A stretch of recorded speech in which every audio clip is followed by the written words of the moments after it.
Hello, and welcome to Songs for the Struggling Artist, the podcast, the blogcast.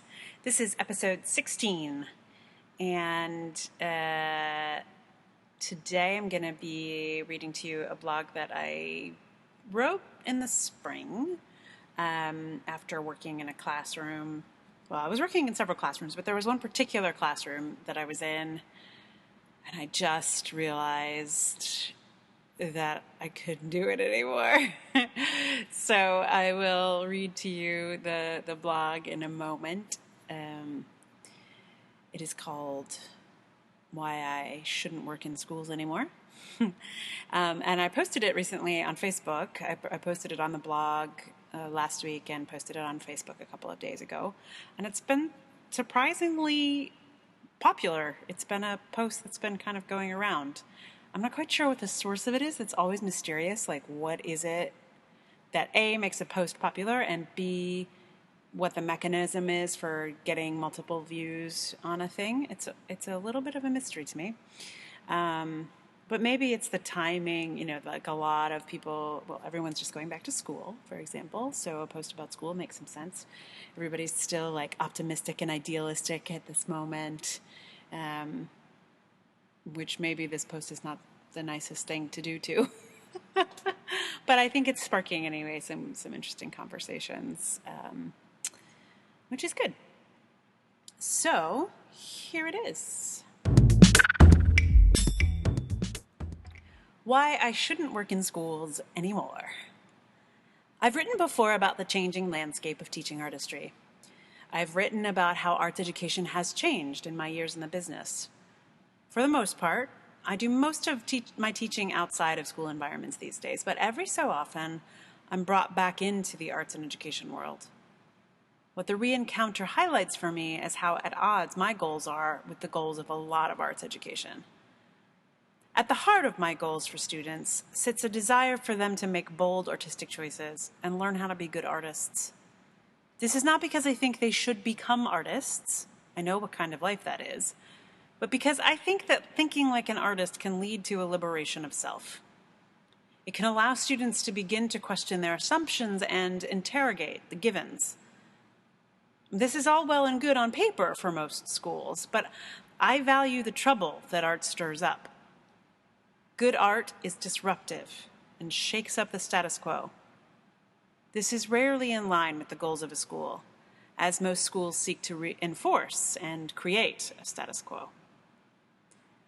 I have a revolutionary's heart, I've discovered, and I like for students to get so involved in art making that they become willing to challenge the status quo. I like it when the art becomes theirs. My favorite moment of my early teaching career was when I noticed a student missing from our 5th grade Midsummer Night's Dream class. I was told that he'd gotten in trouble in the cafeteria by quoting Shakespeare.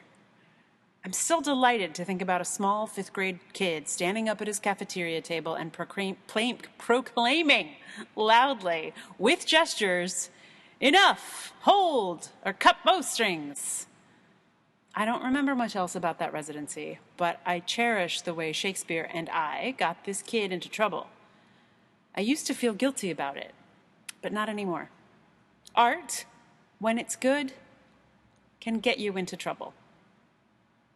The more art becomes education, the more it becomes a rubric and a set of skills to learn, the less likely it is to get you into trouble. And this is why working in education isn't really my bag anymore. Bring me in to teach your students, and I will encourage them to be bold, to take risks, to be silly, to be loud, to look for mischief, for the game, for the spirit. I trained in clown. I'm inclined to make a mess. That's probably why you don't bring a clown into your classroom. If you want order and quiet, I would suggest an educator instead of an artist. I fall firmly on the side of art and will always privilege the artistic choice over the orderly choice. Arts and education these days seems to always privilege the orderly one.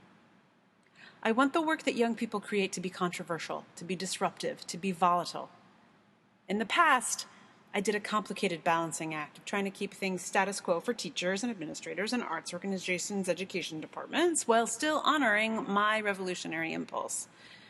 But I think somewhere along the way, I lost the ability to compromise this way and can only express delight at the irreverence, at the art that might accidentally pry its way into a classroom and cause all kinds of trouble.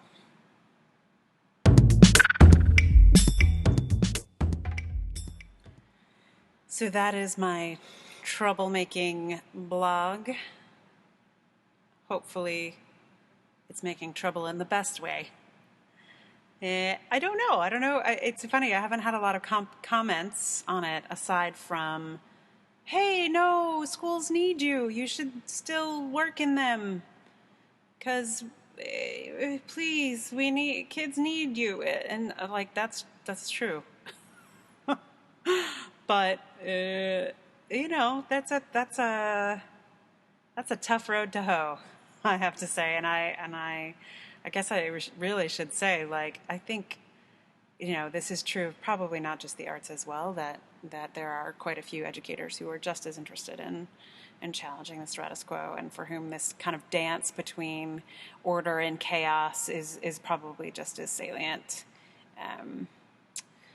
But, it's like I've been in I would say probably over 300 schools over the course of my arts and education career. And there are those really amazing schools where teachers are teaching students how to question, and the administration supports that idea and totally understands that learning is happening when there's lots of noise. But those are actually really few and far between in my experience. I'd say like 98% of the schools are interested in people shutting up and sitting down, and 2% have got it going on. And those places are really inspiring, and it's always amazing to see that in action. And I have met some extraordinary educators over the years. So, yeah, that's the sort of counterpoint to the like, I'm done with this teaching business. Yeah, that there are teachers who are really extraordinary and schools that are extraordinary. Of course. I mean, it's extraordinary to just hang out in a school and be there for as long as many teachers are. But I also think it is important to recognize the difference between being an artist and being a teacher. And I feel like arts and education sometimes really gets those two things confused and thinks that you can do, it's the same thing, that somehow, teaching art is actually not teaching somehow, or that artistry is somehow,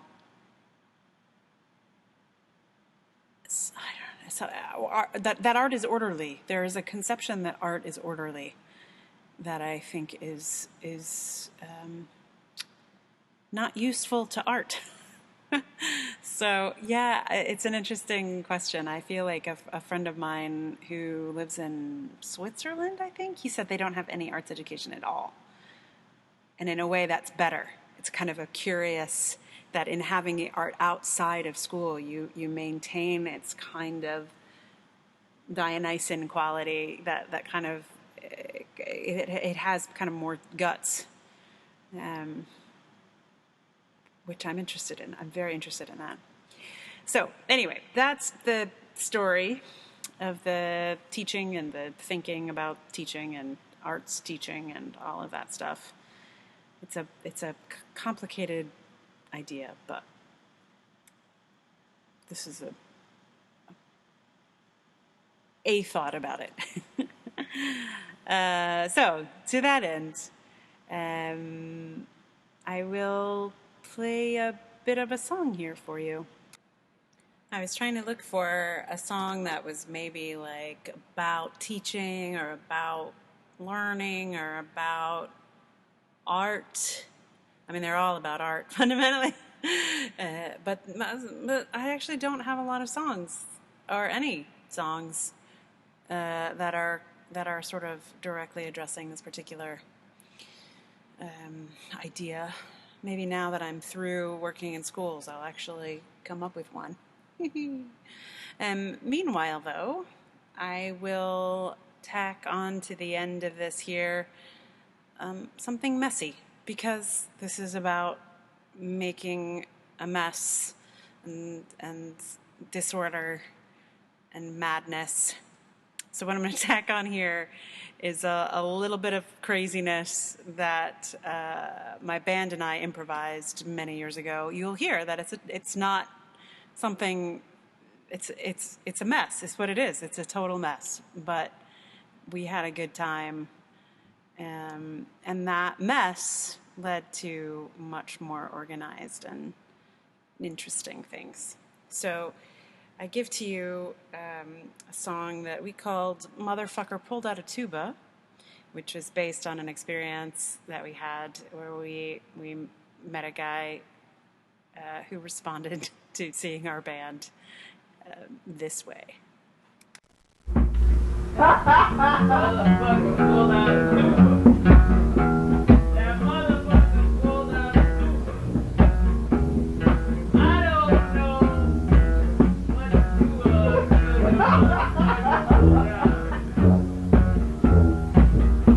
Popped in to the theater.